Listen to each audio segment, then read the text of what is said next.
অত্যন্ত দুঃখের সঙ্গে জানাচ্ছি আজকে পর কয়েকটা দুঃখের খবর শোনাবো।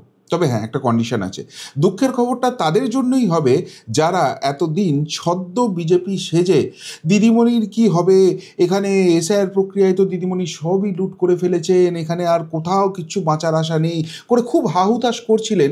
আর ভেতরে ভেতরে খুশি হচ্ছিলেন যে দিদিমণি বোধহয় সবটা ম্যানেজ করে ফেলেছে।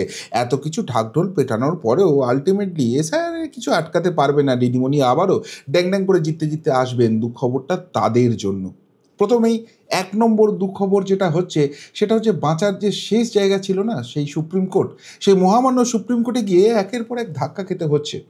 অনুপ্রবেশকারীদের কি লাল কার্পেট বিছিয়ে দেব? খাওয়া থাকা দায় আমাদের, প্রশ্ন সুপ্রিম কোর্টের।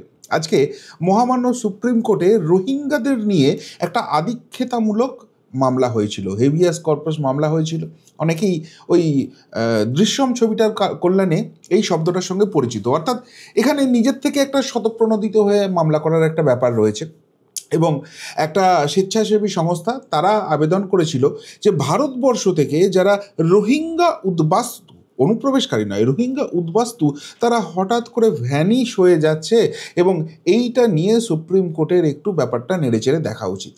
এই কথা শোনার পরই কার্যত খড়গহস্ত হয়ে ওঠেন, কার্যত রীতিমতো যেটা বলা যায় রেগে ওঠেন সুপ্রিম কোর্টের মহামান্য প্রধান বিচারপতি মাননীয় সূর্যকান্ত। তিনি পরিষ্কারভাবে জানিয়ে দেন যে এইসব উদ্বাস্তু ফুদ্বাস্তু বলে আদিক্ষেতা করতে আসবেন না। এরা বেসিক্যালি অনুপ্রবেশকারী, এরা চোরা পথে ভারতবর্ষে ঢুকছে এবং তারপর আমার আপনার ট্যাক্সের পয়সায় এরা ভারতবর্ষের রিসোর্সটাকে খেয়ে ফেলছে। শুধুমাত্র তাই নয়, ভারতের যে আভ্যন্তরীণ সুরক্ষা রয়েছে সেটা নিয়েও এরা গণ্ডগোল পাকাচ্ছে।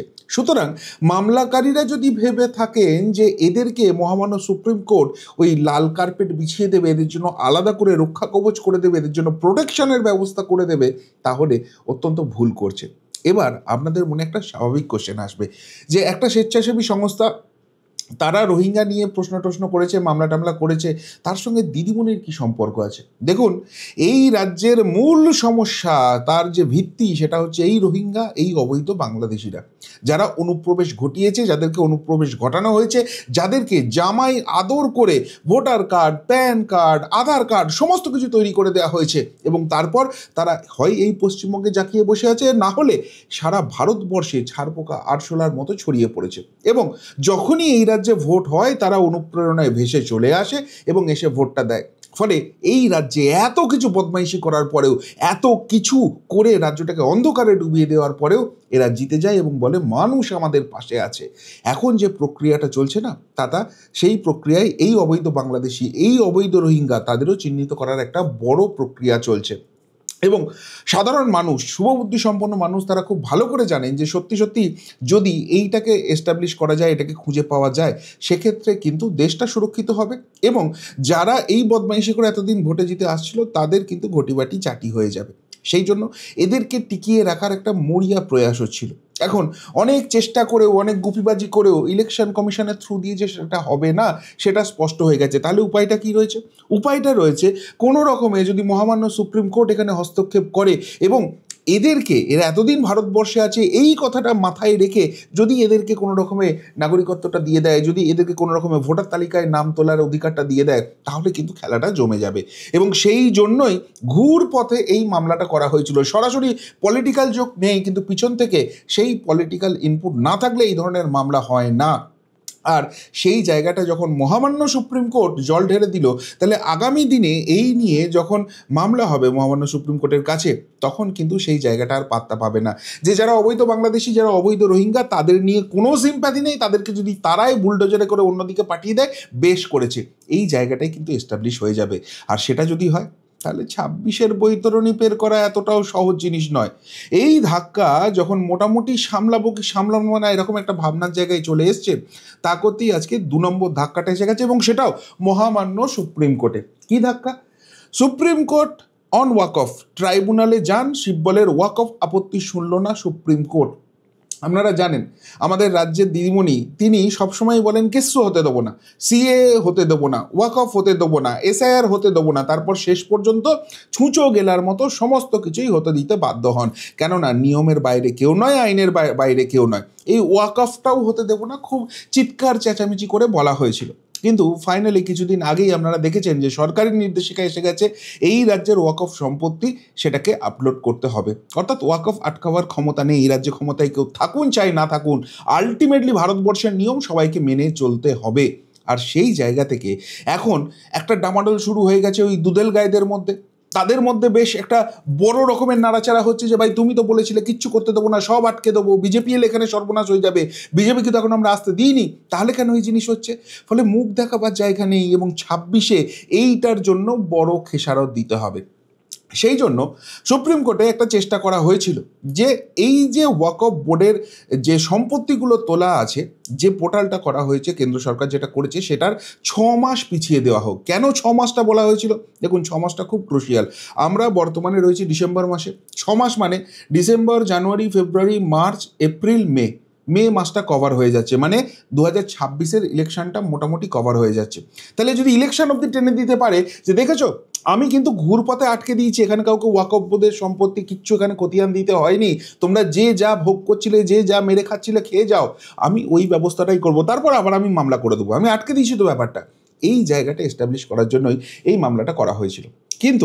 কিন্তু মহামান্য সুপ্রিম কোর্ট কি বলেছে?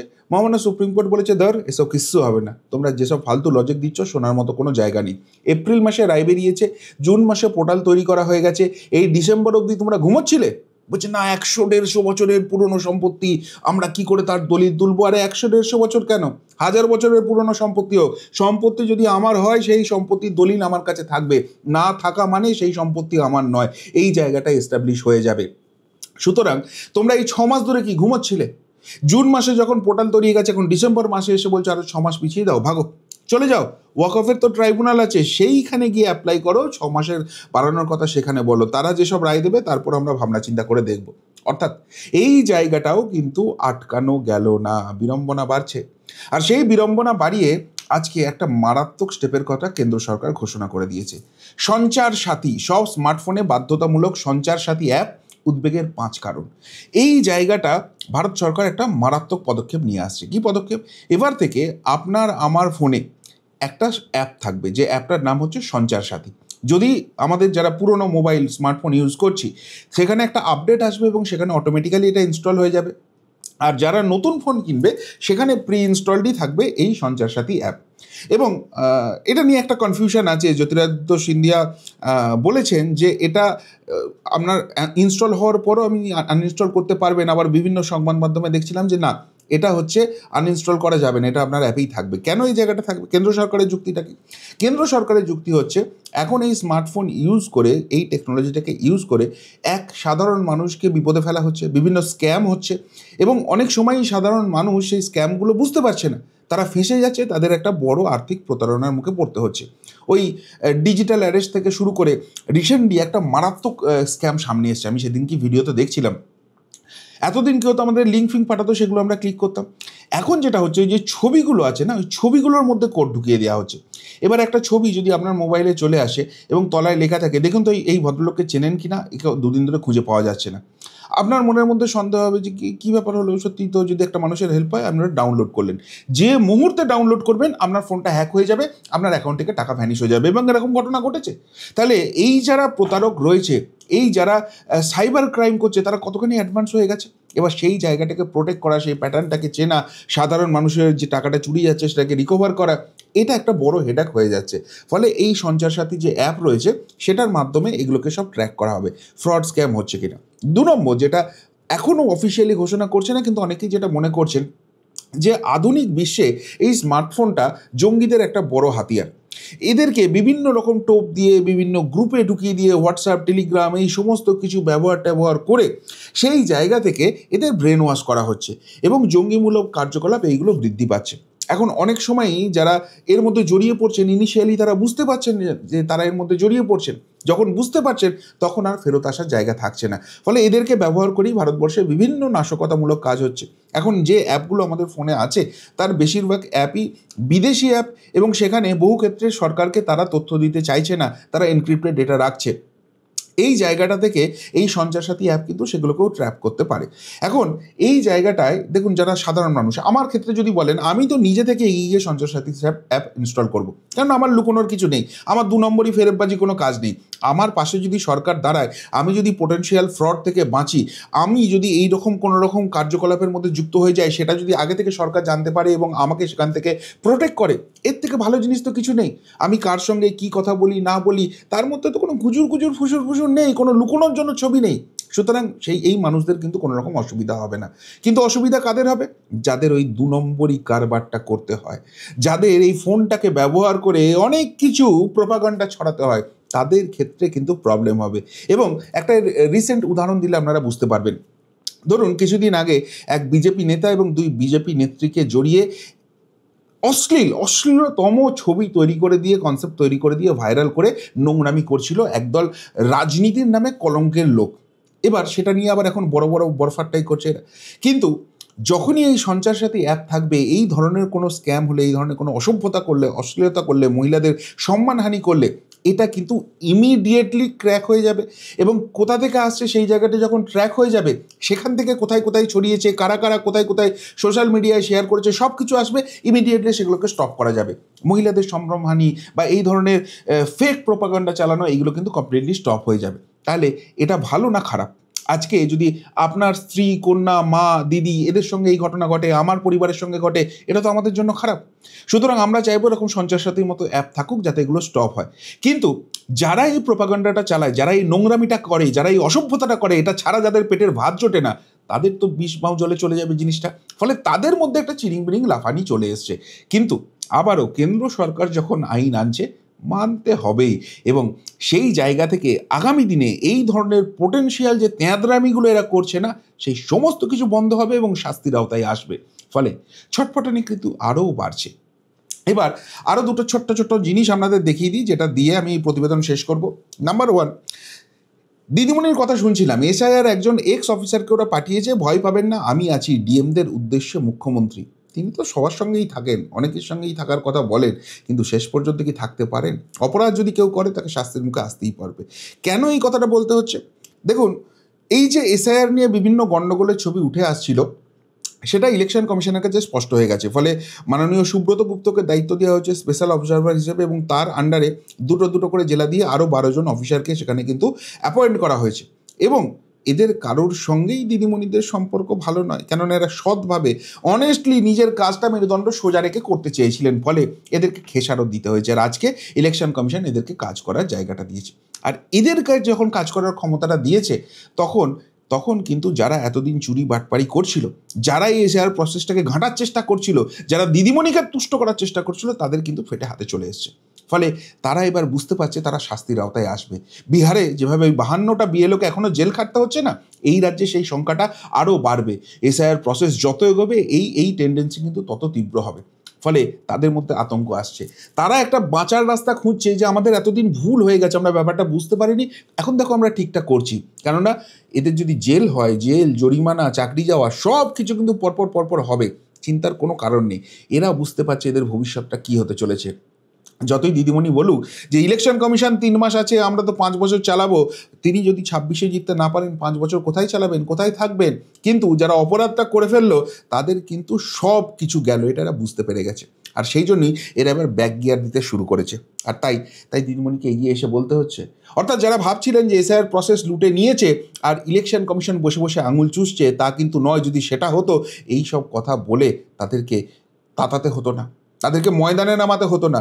আরে যে যার নিজের কাজটা করবে, নিউট্রালি করবে, কে কী করছে আমার কি এসে যায়? আমি তো 300 বছরের উন্নয়ন করেছি, আমি তো এমনি দাঁড়াবো, আমি মুখ 294 আসনে, মানুষ আমাকে দেখেই ভোট দেবে। এইসব বাতেলাবাজি, সেটা নিজেও বুঝছেন, সেই জন্য এইসব কথাবার্তা বলতে হচ্ছে। এবং সবথেকে গুরুত্বপূর্ণ আজকে একটা বেশ মজাদার খবর আমি দেখলাম, সেটা হচ্ছে নজরে 2026 সালের নির্বাচন, 15 বছরের কাজের খতিয়ান পেশ করবেন মুখ্যমন্ত্রী মমতা। কি থাকবে রিপোর্ট কার্ডে, গত 15 বছর ধরে তিনি কি করেছেন তার একটা খতিয়ান তিনি সাংবাদিক বৈঠক করে পেশও করেছেন।